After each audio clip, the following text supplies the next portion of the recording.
ایران کا بادشاہ بہت دنوں سے پریشان تھا۔ یوں تو ہر طرف خوشحالی کا دور تھا، مگر بادشاہ کی پریشانی کی وجہ اس کی ایک لوتی بیٹی شہزادی ثنا تھی۔ ہر باپ کی طرح بادشاہ بھی اپنی بیٹی کی شادی کو لے کر اپنے فرض سے سبکدوش ہونا چاہتا تھا، لیکن شہزادی ثنا نے بھی عجیب اعلان کر رکھا تھا کہ جو شخص اس سوالوں کے درست جواب دے گا وہ اس سے شادی کرے گی۔ آس پاس کی ریاستوں کے کئی شہزادے آئے مگر ناکام لوٹ گئے۔ اس ملک میں نوجوان طالب علم بھی رہتا تھا، اس کا نام اعظم تھا۔ اس نے اپنے والد سے کہا کہ وہ بھی اپنی قسمت آزمانا چاہتا ہے۔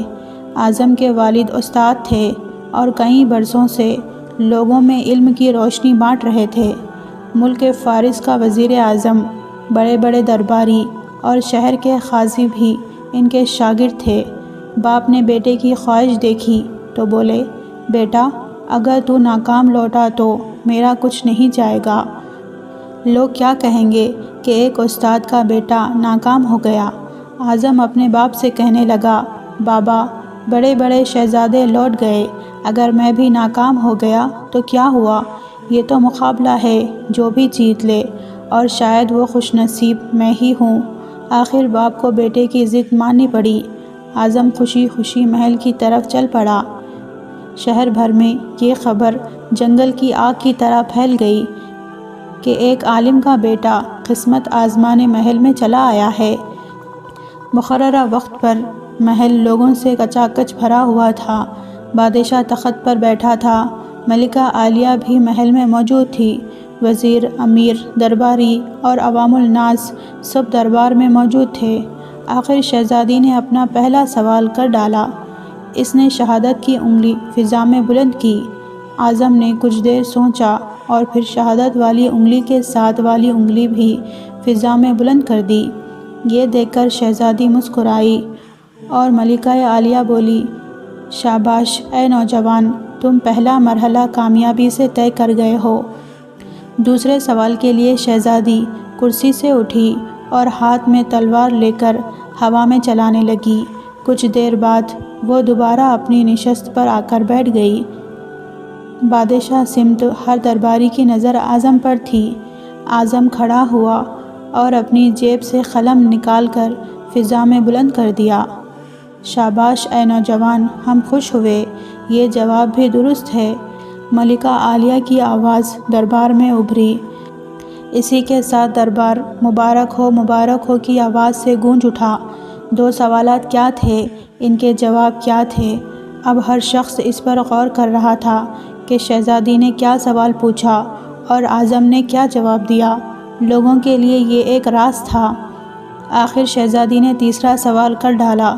وہ تیزی سے سیڑھیاں اتری اور تیزی سے سیڑھیاں چڑھ کر دوبارہ اپنی نشست پر بیٹھ گئی۔ یہ بڑا عجیب و غریب سوال تھا۔ ہر طرف خاموشی تھی، لوگوں کی سانسیں رکی ہوئی تھیں۔ اب تو اعظم کے ہاتھ پاؤں بھی ٹھنڈے ہوئے جا رہے تھے۔ آخر اعظم کھڑا ہوا اور اپنے دل پر ہاتھ رکھ کر شہزادی کی طرف دیکھنے لگا۔ مرحبا مرحبا اے نوجوان، مبارک ہو، شہزادی نے تمہیں پسند کر لیا۔ ملکہ عالیہ کی آواز کے ساتھ ہی شہزادی ثنا شرما کر محل کے اندرونی حصے میں چلی گئی اور محل مبارک باد کی آواز سے گونج اٹھا۔ لوگ خوشی سے جھوم رہے تھے۔ وہ دل ہی دل میں اللہ کا شکر ادا کر رہا تھا جس نے اسے یہ اعزاز بخشا تھا۔ بادشاہ نے اعظم سے پوچھا، اے نوجوان، ملکہ عالیہ کو تو تم نے مطمئن کر دیا، اب یہ بتاؤ کہ تم سے کیا پوچھا گیا تھا اور تم نے کیا جواب دیا؟ اگر تم نے ایک بھی غلط جواب دیا تو تمہاری گردن اڑا دی جائے گی۔ اعظم پر اعتماد انداز میں کھڑا ہوا اور بولا، بادشاہ سلامت۔ شہزادی نے انگلی کھڑی کر کر پوچھا تھا کہ تم کیا اللہ کو ایک مانتے ہو؟ میں نے دو انگلی کھڑی کر کے جواب دیا کہ اللہ اور اس کے رسول صلی اللہ علیہ وسلم پر میرا ایمان اٹل ہے۔ بہت خوب، ہم خوش ہوئے، بادشاہ نے مسکرا کر کہا۔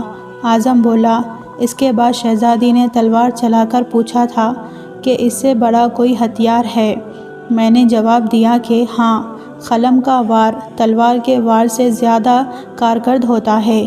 ماشاء اللہ، نوجوان، تم نے ہمارا دل جیت لیا۔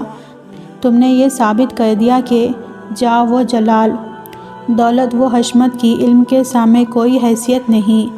لیکن تیسرا جواب، بادشاہ نے حوصلہ افزائی کرتے ہوئے پوچھا۔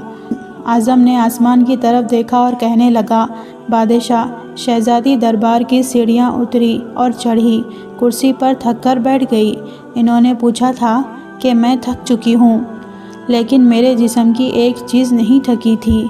میں نے جواب دیا، دل، یہ پیدائش سے لے کر موت تک بغیر تھکے دھڑکتا رہتا ہے۔ بادشاہ نے اعظم کو پاس بلا کر گلے سے لگا لیا اور کہا، اے لوگوں، گواہ رہنا، میں نے حق ادا کر دیا ہے۔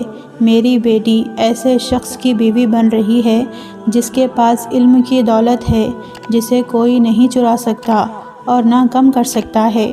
بادشاہ نے اسی وقت خوشی خوشی اعظم اور شہزادی ثنا کی شادی طے کر دی۔